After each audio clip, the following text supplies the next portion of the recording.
thousands of mothers feel ignored and neglected during childbirth. Some women have had very frightening experiences, and they say that they found the midwives unsympathetic to their worries, like this woman. The midwife was quite abrupt with me. I told her, you know, I'm really in a lot of pain. I asked for pain relief. As soon as I got into the labour ward, the senior nurse came in and she told me there was no way I was going to have pain relief. And just as I was feeling exhausted, I felt a really severe pain in my back passage. The midwife had examined me without asking me. She was trying to move the baby's head, which I felt very violated by this. A couple of minutes after she'd done that examination, she told my husband to hit the panic button, and just before I knew it, the room was filled with people. I was turned over, my legs were put up, and I just felt as if the baby had been ripped out of me. When I got up in the ward, we then realised there was something wrong with the baby, and it wasn't until 4 days later that we discovered that he'd a broken collarbone.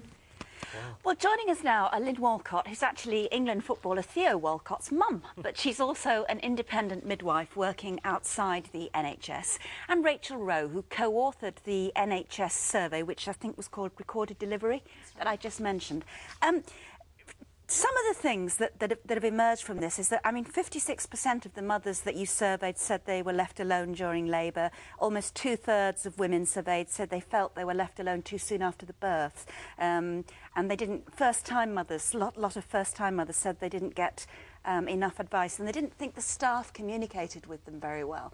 I mean, how that's obviously accurate from your... What kind of reflection do you think that casts on our maternity services? It is accurate, but I think you have to put it in some context. The proportion of women who were left alone is lower than it was 10 years ago, and only a minority of those women said they felt worried about being left alone. And labour lasts a long time. There are lots of reasons why it might be acceptable for a midwife to leave the woman who she was looking after during labour. What about these comments about, we just sort of heard reflected in that lady there, who, when she said that she felt that the midwife, and I assume this is because there are so many demands on their time, they're simply understaffed and they're in a rush and everything's a crisis, but that she nevertheless felt that the midwife was unsympathetic towards her. A lot of it does come down to communication, doesn't it? And I think if midwives can communicate well with the women they're looking after, and obviously if they're not rushed, then that helps that. But if they can communicate, then women are more likely to understand why the midwife might not be there, where she is, and how they can get hold of her. And that's the key to women feeling happy during labour. Yeah, but the real problem is that if all these alarm bells are going off, literally alarm bells, and the women are pressing their panic buttons because they're frightened, or there's a real issue, or they're bleeding heavily or something, and there aren't enough staff, then the midwife's bound to be a bit frazzled, isn't she, if she's having to run from one crisis to the next and leave women who need care because there's no one to look after them. I think also that women tend not to complain.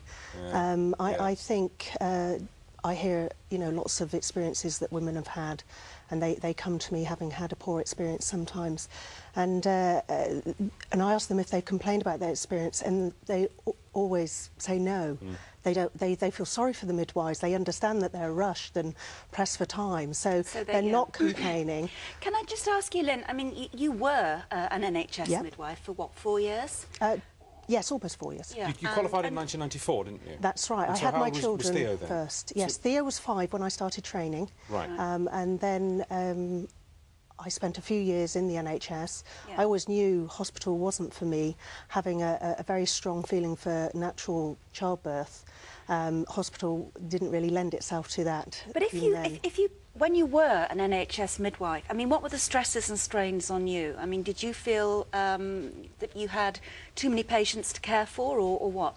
Sometimes, this was the thing, some days it could be lovely, as it can be now, and other days you knew there wasn't enough staff to go around to the women that were labouring. I always felt it was very much on labour ward, at least, like an A&E department, you know, sometimes really rushed, and some people actually liked that exhilaration and excitement, whereas birth for me was such a private, slow, quiet, gentle affair.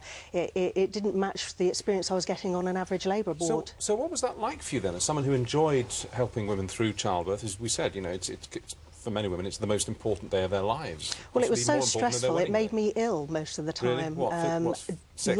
Yes, I mean, being a mother at home for 10 years, never being able to afford to have a day off from mothering the children, I suddenly found I was having days and then weeks off just because generally I felt so Stressed. unwell and stress as well. But how did it make you feel then, as a very, obviously, clearly a very caring woman, knowing that there was a woman going through hell in sort of bed 2 and ward 3, but just not being able to go to her? You felt powerless. You felt Must have been completely awful. powerless to actually change anything. And, you know, you felt as traumatised as the women on occasions when you witnessed things that you felt were unnecessary.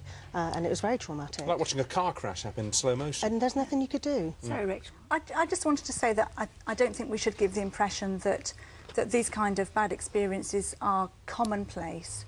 And that they are happening to... I think they are commonplace, you know. I think if you talk to... all right, this is anecdotal, but I think if you sit round... if you're at a party, you're sitting around a dinner table and you talk to adults of a certain generation, everyone's got a horror story that they've either personally experienced or a relative or a close friend has experienced. Now, that's my experience, and I'm 50, and I'm sorry, I think it is more common than you're prepared to everybody concede. Everybody does have a horror story, and certainly there were women who took part in our survey who also had horror stories. Right. But the majority of women who took part in our survey were very happy with the care they were given. Well, they were very positive, particularly about the kind of interpersonal aspects of care. Well, a narrow majority. A narrow majority. Really 56% of mothers said that they were left alone, and But almost not all of them No. said that they felt badly about that. Only a quarter. But two-thirds of them women, as you said, they Judy, didn't. said that they were left alone too soon after birth. Yes. I mean... Can we okay. just have a look at another lady that who we talked to this afternoon? Now, I would admit her story is extreme, and it is a horror story, but, I mean, it's really horrendous. She actually ended up having to have a caesarean, and this is what she said. It was bad enough with my first birth because I was in labour for 46 hours and they just kept sending me home because I don't think they had anybody there to deal with somebody in long-term labour like that. When I had my second baby, the actual birth itself was traumatic enough, but the aftercare was almost worse. The morning after the surgery, I was brought a bowl of water and sat in a chair and told to wash myself. And then I was left to it. I'm trying to reach for all my bags and my toiletries, and basically I lost an awful lot of blood in the process of while and I looked down and I can see that I'm in a pool of my own blood, which was quite frightening. And I kind of stepped back and knocked my catheter bag over as well. So I panicked and rang the bell. I felt very faint, and a midwife came in. I was in a room, opened the door, the curtain, just took one look at me and said, "I'll be back in a minute," and went off again. There's bells ringing where everybody wanted her attention. And I was left like that in a pool of blood and urine, basically. And it got worse after that. Now, the inescapable conclusion is that this midwife that she's talking about now was completely rushed off her feet. So we do need more midwives, don't we? I think there are shortages of midwives, and I think there are regional variations. I think in some particular areas there are real problems with shortages of midwives. I think that's right. What about foreign nationals? Because, I mean, a colleague of ours we were having lunch with yesterday told us an awful story where she was in labour and the midwife came on duty. The one that had left had been very, very good. The one that came on was a foreign national, spoke very little English, and complications developed. The child was in the wrong position for birth. It wasn't quite breech, but it was getting there. And the midwife said in broken English that the best thing to do was for everybody to pray, and said that she'd pop off to the chapel at the hospital and say a prayer for the mother and baby.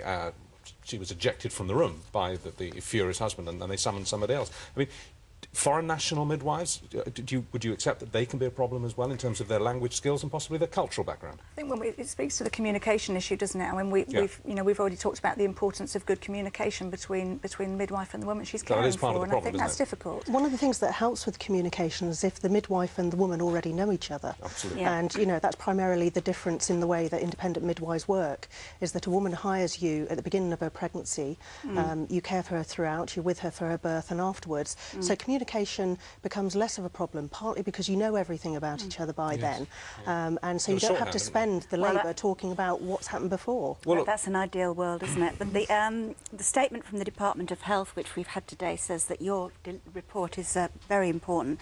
They do say they accept that some women are not getting as much choice as they want from their maternity services. They also say that there'll be soon-to-be-published maternity delivery plan, they call it, that'll set out how it's going to achieve services that give real choice and support for women from antenatal care to early child years. So clearly everyone's alert to the fact that there is an issue here and it needs sorting. And I know you're part of that process, I know that. Difficult for you, though, because it's a very entrenched problem. Thank you very much indeed. Thank you both for coming in. Nice to meet you again. Thank you.